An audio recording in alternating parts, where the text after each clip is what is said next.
Hey folks, Don here, Dr. Blast. I'm going to show you the 49 Chevrolet, the doors and the procedures and the steps I've undertaken and am undertaking to get these doors hung, aligned, opening and closing properly, because it's been a few years since I took these things apart and I had to put them back on and utilize them. So I'm going to show you now where I am and where I'm going on respective of these doors on this 49 Chevy. So I'm going to pan out to that right now. Okay, here's my work table. This is the last door right here, and I've got on my work table some of the hardware that I'm going to be utilizing. Some of this stuff is original. Well, actually, all of it's original. Every single one of these bolts is specific to hang the hinges on, and I ran the dye on each one of them to clean them up, clean the threads up. They've been soaking overnight in a rust removal solution, and they're pretty clean now. Yesterday, I ran a tap through the receptacles for the hinges, the receptacle plate in here. Also on the door skin, I have yet to fold over the new lower door skin. It's on there, and I was able to get Muscle Rod Shop Brandon to go ahead and put a slight curvature in the door panel, but it's he didn't have the luxury of having the door there, so it's a little bit too much of a curve. And then we have a concave area here where the weld joint is, so that's going to have to be leaded up right in the middle, just like I did on the other door, which I'm going to show you. But I was able to really store everything properly years ago for the 49 Chevy, and also the replacement 49 Chevy body, because remember, this car that's right here is a replacement car. It's not the original one, so there's extras in here. The car wasn't complete, but there is extras. So I went up and dug up above in all the storage sheds, storage totes that I have of the customers for the 49 Chevy, dug through it, retrieved everything that I need, and there is some extra stuff. There's some extra door hinges, which I knew and know about. There's extra hardware in some of these bags. A lot of the crank assemblies for the windows are here. Some of the tracks that the glass goes in, it's kind of rusty and crusty. So all this stuff I'm going to re-blast, or not re-blast, but actually blast and get it all nice and clean. Let me show you now the car itself. Now I've got a how do I say this? A couple years ago, I was doing things incorrectly. I was thinking old school compared to new school. So what I was doing is I was applying, and I don't do this anymore, I was applying self-etch primer on bare metal, blasted bare metal, and then put an epoxy primer down, which is a no-go. This is years ago. So now I just use one or the other. 90% of everything I spray primer-wise is epoxy on bare metal. Occasionally I'll use direct to metal, which is kind of like a self-etch primer. It has the same feel, the same consistency as a self-etch, but it's not. It's called direct to metal, but it has the characteristics of a self-etch primer. But on this door, this is the passenger front door on the 49 Chevy. The whole bottom of the door was rotted out.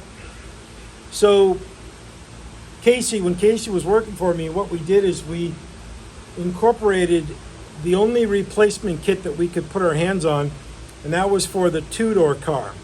So I bought a two-door lower half of a door, the lower part right here, which is the part of the skin, okay, and of course the structure on the inside And I'm going to show you the structure on the inside because this is where we were having some problems.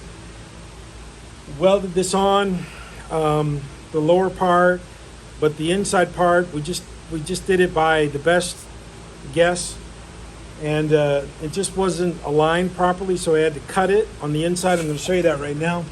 Had to cut it on the inside, and because of that cutting, it made the gap a little bit bigger here, because down here on the bottom, this is new structure, original structure, brand new structure on the bottom of the door. Remember, this is for a 2-door car. Incorporated it to work on a 4-door car. And there's a seam right here, and it goes onto the other side. This is the original weld joint that I did right along that on the inside. It came up here. This part right here, this part was sticking out too far. It was sticking out too far, so when the door would shut, it would hit here. So that just means that the 2-door car was a little bit different, or this stamping here was a little bit different to not allow full functionality on a 4-door vehicle. So I trimmed that down, and I'm going to weld that back in. I cut this a few days ago, cut it down here, and to allow the door itself, the bottom part of the door, to kink down a little bit, to how do I say it, to allow the door to pivot just a little bit, mimicking my hand action, okay, to allow it to have a nice clunk, a nice shut. So I've been working on the door gaps and shaving down some of the lead that I put in here, and we still got to put some more lead in there, maybe, or some filler, to get this into a better condition than it is right now. But I'm happy with the progress so far. It's actually going a little bit more quickly than I thought it would to do this. So these doors are unobtainium. You cannot find these doors anywhere. So once I get all the doors on the car and they work really well, I'm going to pull them off again. I'm going to reblast them because, you know, some of this in here is just, it's just kind of chewed up over the years of being moved around a bit. So I want to get them really nice, really good, really properly cleaned up, and get the double layer of incompatible primers off of each other, and so it's down to just bare metal. And then I'm going to put epoxy on it. So I'll probably end up painting the whole car in an epoxy primer. This primer right here, this is the direct to metal primer on here. So sand that down so it's mixing the bare metal, and then shoot the whole car in the epoxy. But so I'm working on the other. I'm going to finish up that door right now, and then work on this one. Of course, there's, you know, big gap here. There's no door, of course, but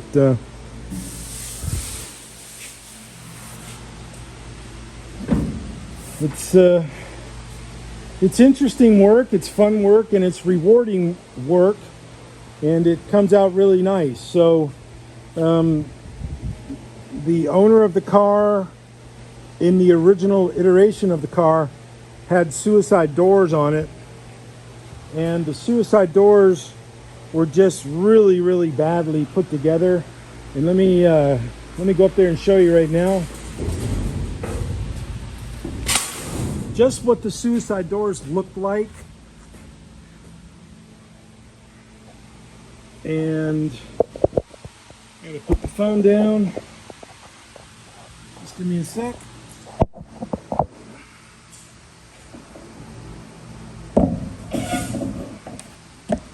Here's what the suicide door hinges look like, how bad they are.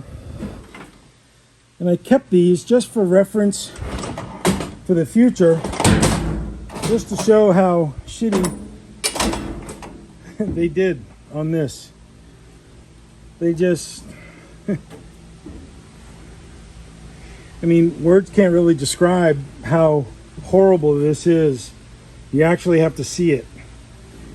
This is the inside of the inside of the door jamb on the left or the right. I can't remember. Rear. And it was just really, really badly done. Whoever did it out in California. So I kept these. I think the owner wants to go back to that, but I'm not sure. So I kept it just in case we want to go back that way. Some of the doors, some of the original, this is the original doors right here. Just look at how the condition of this door is on the bottom.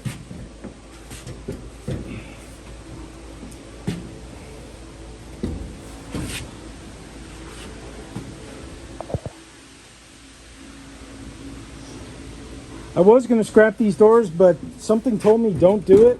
Don't scrap them because they still have valuable parts on them, shapes of the metal. So 2 there and 2 there.